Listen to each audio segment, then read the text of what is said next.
As we turn our attention to live pictures coming out of London, where the Queen is about to receive visiting Chinese President Xi Jinping.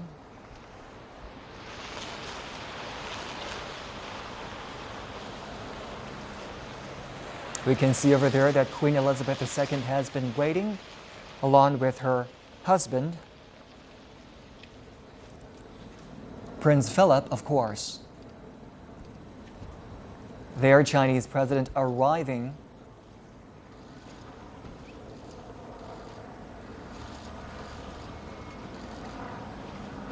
Chinese President Xi Jinping greeted by the Queen and her husband, Prince Philip.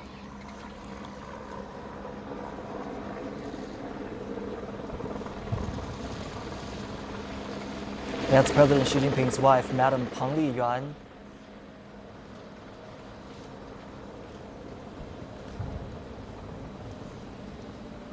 As we said earlier, this is the first day visit to the UK for Chinese President Xi Jinping, and he's the first Chinese president to visit the UK in 10 years.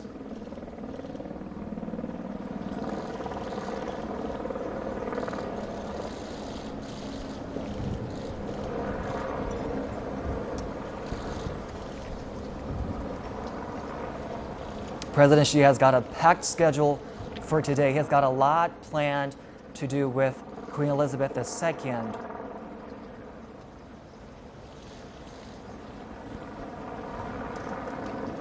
This is a formal welcome ceremony on Horse Guards Parade. Later, the President Xi Jinping, and the Queen will travel back to Buckingham Palace in a carriage procession. We do know that when carriages arrive back at the palace, a guard of honor will salute the president, and a military band will play the UK and China national anthems. All of this unfolding later.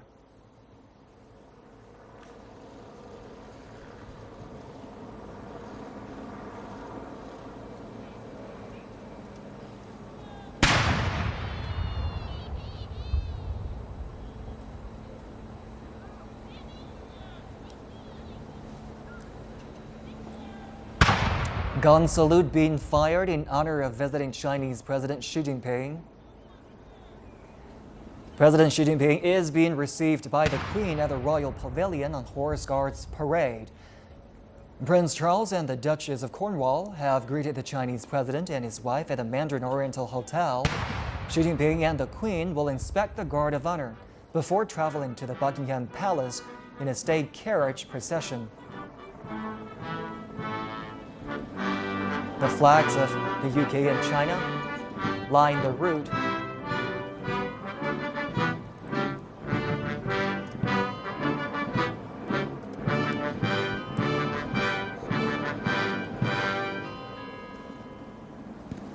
Guard of honor, slow, arms.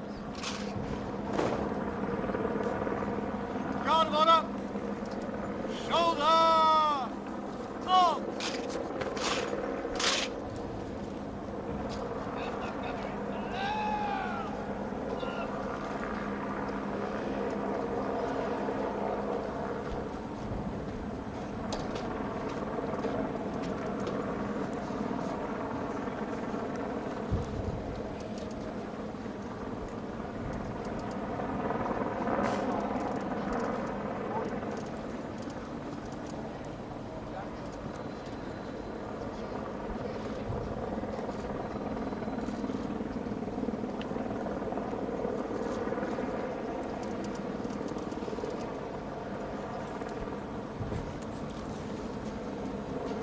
Chinese President Xi Jinping and the Queen are inspecting the British Guard of Honor. These are live pictures coming out of London as part of Chinese President Xi Jinping's welcome ceremony hosted by the Queen. Grenadier Guards, joined by the Queen's color and army musicians, are presenting a Guard of Honor to Mr. Xi and his wife, Peng Liyuan. The flagman will break the national flag of China on the roof of the horse cars. As Xi Jinping alights from his car and steps onto the first step of the Royal Pavilion, royal salutes will be fired across London with a 41-gun salute from Green Park by the King's Troop Royal Horse Artillery and a 62-gun salute at Her Majesty's Tower of London by the Honourable Artillery Company. Xi Jinping's trip is the first visit to Britain by a Chinese president in a decade. China-Britain cooperation has created numerous records. Britain was the first Western country to join the China-proposed Asian Infrastructure Investment Bank and to support the inclusion of the RMB in the IMF's SDR currency basket.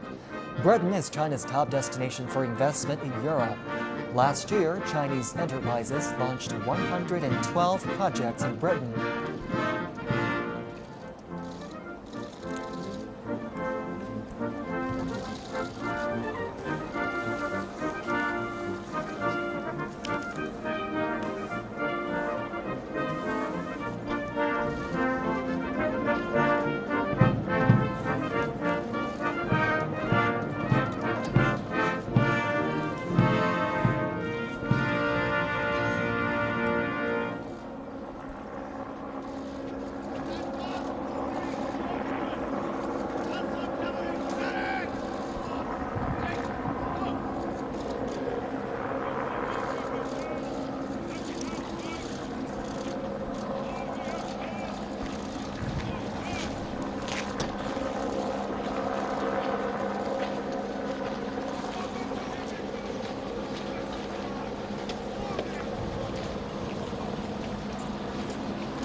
Guard of honor!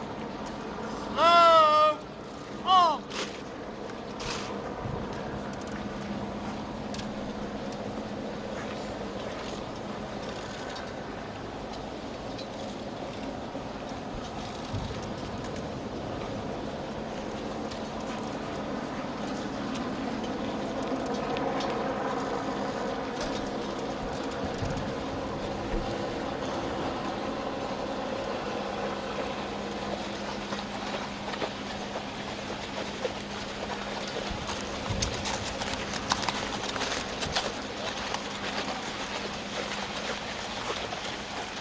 If you're just joining us, these are live pictures coming out of London, where Chinese President Xi Jinping is being received by the Queen in an official welcome ceremony. Now the carriages are being prepared to take President Xi Jinping and the Queen back to Buckingham Palace.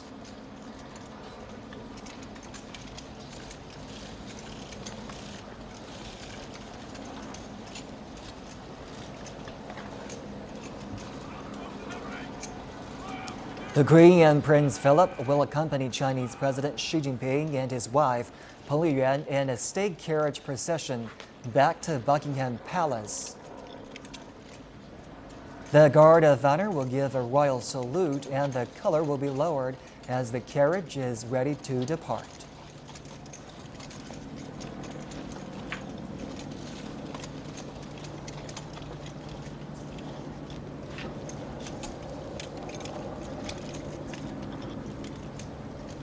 The band will play China's national anthem, followed by the British national anthem.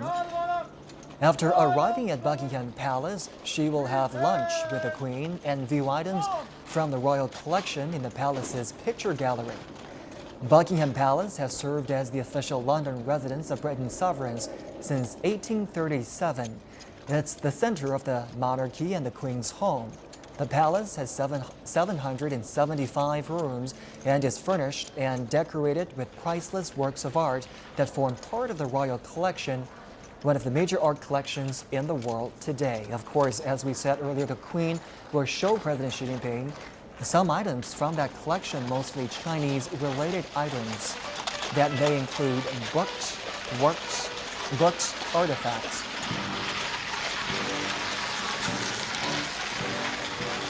The Chinese national anthem is being played as the carriage procession starts.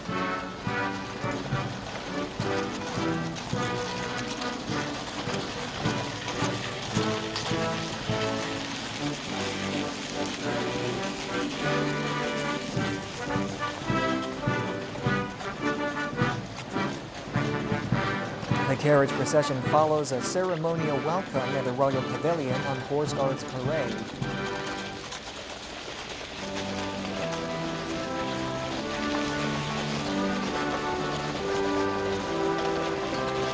It's a carefully choreographed welcome ceremony in honor of Chinese President Xi Jinping.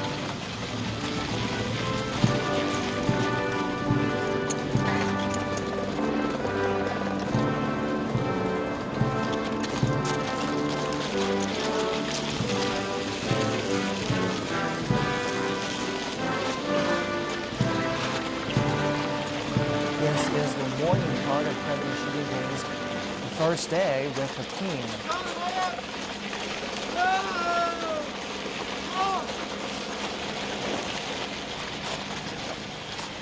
They will have lunch together at the Buckingham Palace and get on to a very busy afternoon.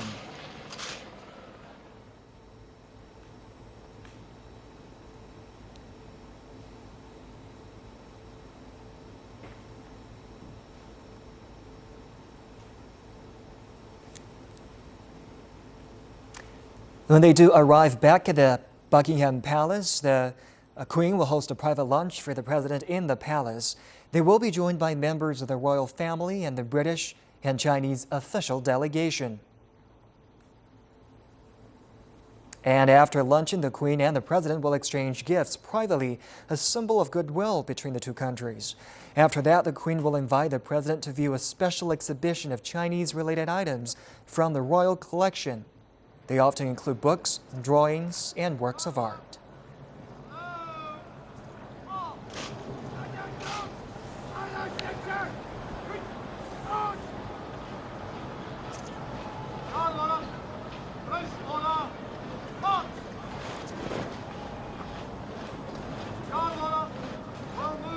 If you're just joining us, we're live in London with a welcome ceremony for visiting Chinese President Xi Jinping.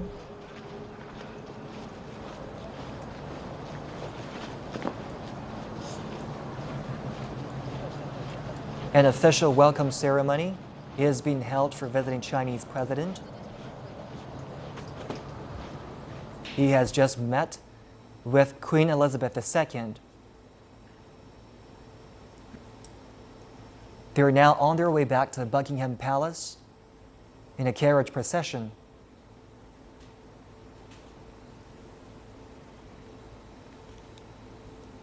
Now, for more on the ground there in London, let's go back to our correspondent Richard Bestick. Richard, you are watching this as this unfolds. What's special about this carefully planned, carefully choreographed welcome ceremony for Chinese President Xi Jinping? Planned carefully and planned to impress. A state visit on this level is a rare event, and it's been interpreted here in London as having a significance of more than just a measure of the current warm relations between China and Britain, currently better than they have been in the long history between the two countries. Now, this is regarded as an entire recalibration of the relationship between Britain and China. I'm just standing aside so you can get a look here at the troopers as they arrive, and pretty soon afterwards will come the President and the Queen and their partners. And it's the level of the welcome here for the Chinese President that's a measure. You can hear now as he nears Buckingham Palace the roar going up from the crowd. The crowd made up of thousands of Chinese nationals. Britain is one of the top destinations, not just for Chinese tourists who want to come over here, but also regarded as the paramount place for Chinese students. So they've all come out. Some of them have travelled from across the country. They've been here since 6 o'clock in the morning. So they've been here for the last 6 hours. And here now is the state carriage. Excited Chinese nationals, perhaps seeing their president for the first time, certainly seeing the Queen for the first time. And they're going in to Buckingham Palace. They'll be going in there to relax for a bit, but they have, as you say, a very busy day ahead of them. They will be planning ahead for an important state banquet at which everyone who's anyone Richard, in I British apologize. society I'm going to have to will be leave you there as attendance. time The is Queen, running of course. out. That's our Richard Bestick live for us in London. And you've been watching this special coverage of Chinese President Xi Jinping being received in an official welcome ceremony by Queen Elizabeth II in London. We have more coming up in our later bulletins. This is CCTV News Desk. Thank you for watching. We have more coming up in our later. We're going to stay with this show, and joining me in the studio is Professor Wang Yiwei from Renmin University. You've been watching this as our viewers and we do here. What impresses you most about this welcome ceremony? I think still the so-called golden era, the UK take the leading role to recognize the rise of China, will be the equal partner. I think that in the 18th century, there's a so-called the China favor in Europe. The Europeans want to learn from Chinese civilization. After the Open War, the Chinese want to more learn from the West, from the UK. But now I think it's a mutual learning. I think these relations is never be so equal after the traditional Asian Silk Road. So that's I think is a symbol of the One Belt One Road to reveal a new era in the 21st century. I think that this is echoed by the British leaders of the new era, or the golden era of the China-UK relations. Well, we've talked a lot about what both countries have to gain from a better relationship, a warmer relationship. Let's talk more about the opportunities for China here. Potential areas for cooperation include telecommunications, nuclear power, a high-speed rail.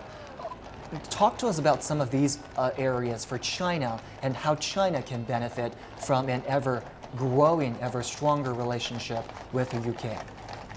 Yes, as I said, this time I think in President Xi's delegation, the loss of the business persons, including Chinese banks, like construction bank, they have office, issue the bonds, and this is very important for China going abroad to help Chinese invest through the London market and then to invest in the world.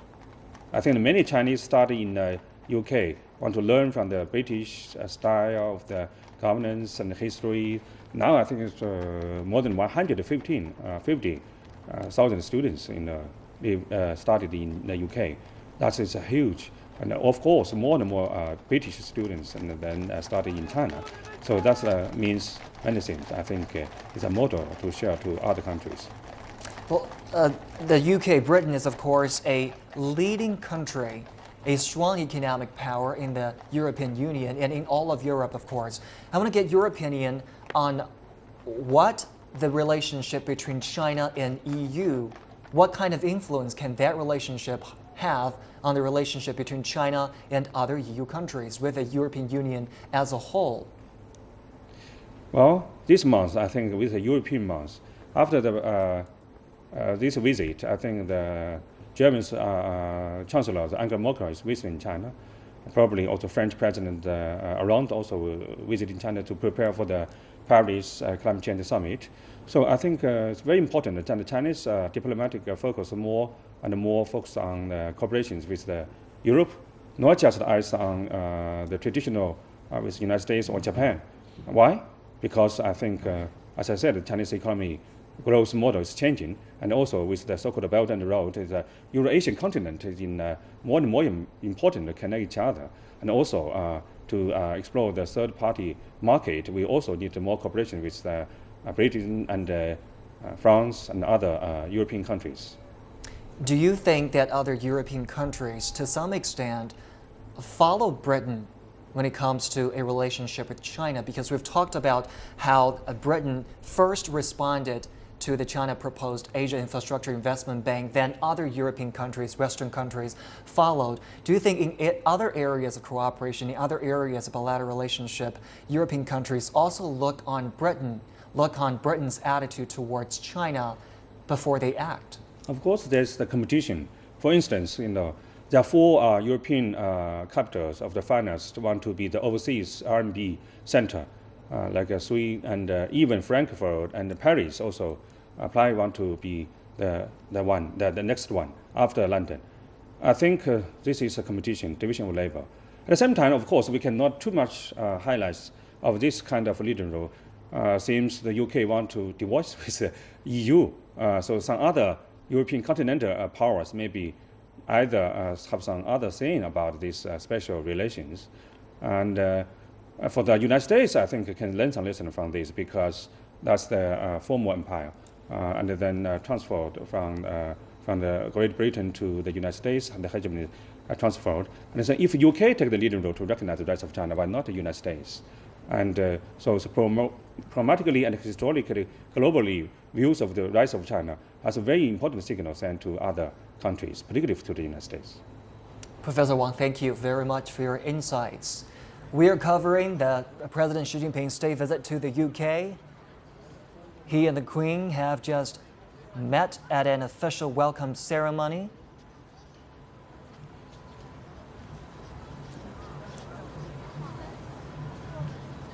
These are live pictures out of the Buckingham Palace. As you can see, a huge turnout of people lining the street in honor of President Xi Jinping.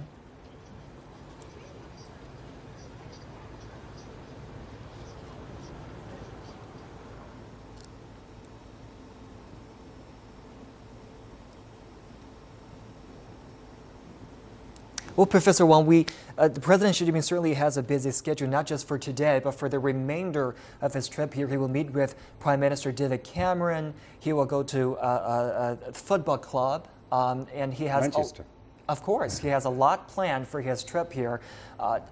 What part of that trip are you most interested in? Do you think would generate the most reaction from probably Chinese viewers at home? I think this is a royal family. The whole royal family is well welcome President Xi and his delegation. That's a special meaning. The Queen is 89 years old, so it's a symbol not only for the UK but also for other Commonwealths. So any activities I think is watched closely by in the English world. So this time I think many activities not only arranged for President Xi but also for Madame Pan Yuan. It's a very good case to show Chinese soft power, the new image. That's the reason so many Chinese nationals are so excited about this visit. So that's totally, I think, is a good, important case for the people-to-people exchange.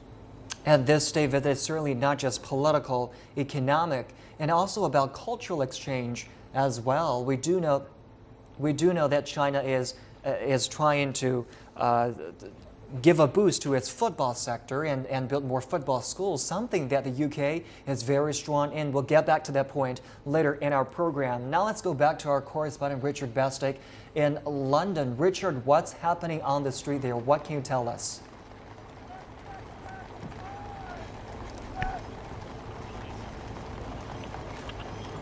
We'll get back to Richard later in our program, but let's continue with our discussion about the purpose of this trip, which is political, of course, which is about trade, which is about growing opportunities between China and the UK, all of these factors coming together. But it's also about cultural exchange, about also learning from Britain's experience in sports, in football in particular. I think now China is they have the more advanced to the European style of football, particularly the UK soccer. And then I think not only for the traditional football, but also I think creative thinking. For instance, this year the visit to Shanghai of the so-called the creative of the week, and then the youth and the youth connections is also very important. That brings the future of our corporations. Besides, I think the leaders also talk about something beyond bilateral relations. For instance, David Cameron provided a special so-called dinner for President Xi with his Prime Minister house outside of London. We'll talk more about global governance issue, like the climate change, like the AIIB working mechanism, like the international financial and economic order. I think that's the importance that UK can play more in shaping the new international order. Professor Wang, thank you very much. Let's go back to our correspondent Richard Bestick, live for us in London. Richard, what can you tell us on the ground there? Well, there was a great deal of a ripple of excitement ran down the Mall as the President and the Queen in the state carriage moved towards Buckingham Palace. That broke into loud cheers from the thousands of Chinese nationals who've travelled from all over Britain. Many of them are students. Britain is a very popular destination with Chinese students. I was speaking to some of them earlier. They were saying that actually inside China, that Britain and the British education system is preferable to that of the United States. Although I think the official statistics probably don't go with that. But as you were saying, that is the welcome. That is saying hello. From that launches this so-called golden era of which the British Prime Minister David Cameron and his Finance Minister George Osborne have been talking.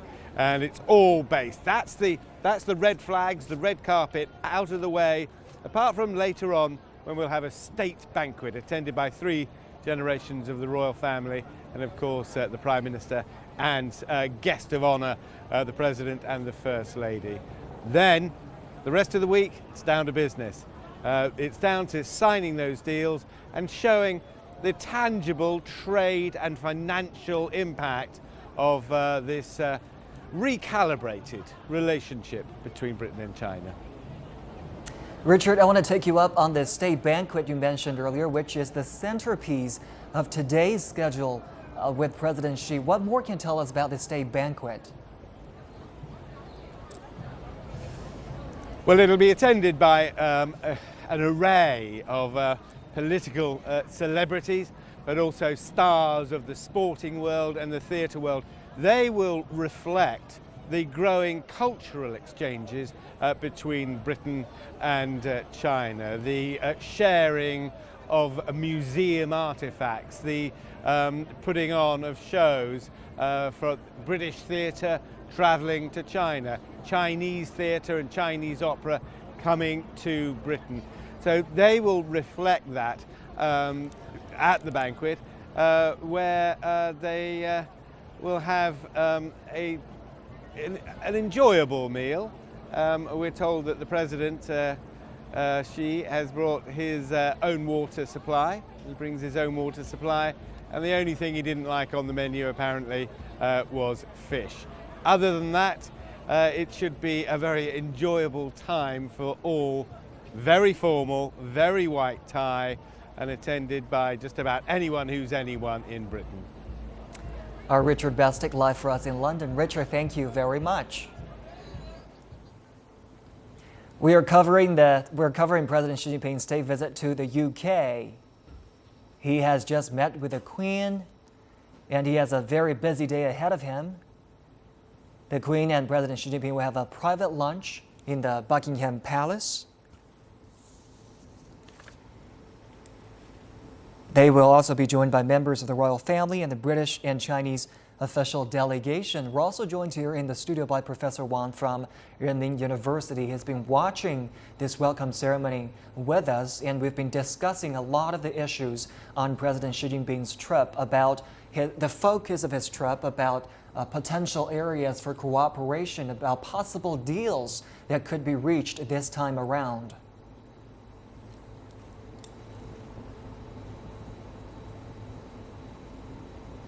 Professor Wang, let's go back to some of the possible areas for cooperation this time. We've talked about financial cooperation, we've talked about cultural exchange, and we've also talked about how this trip might give a boost to China's football.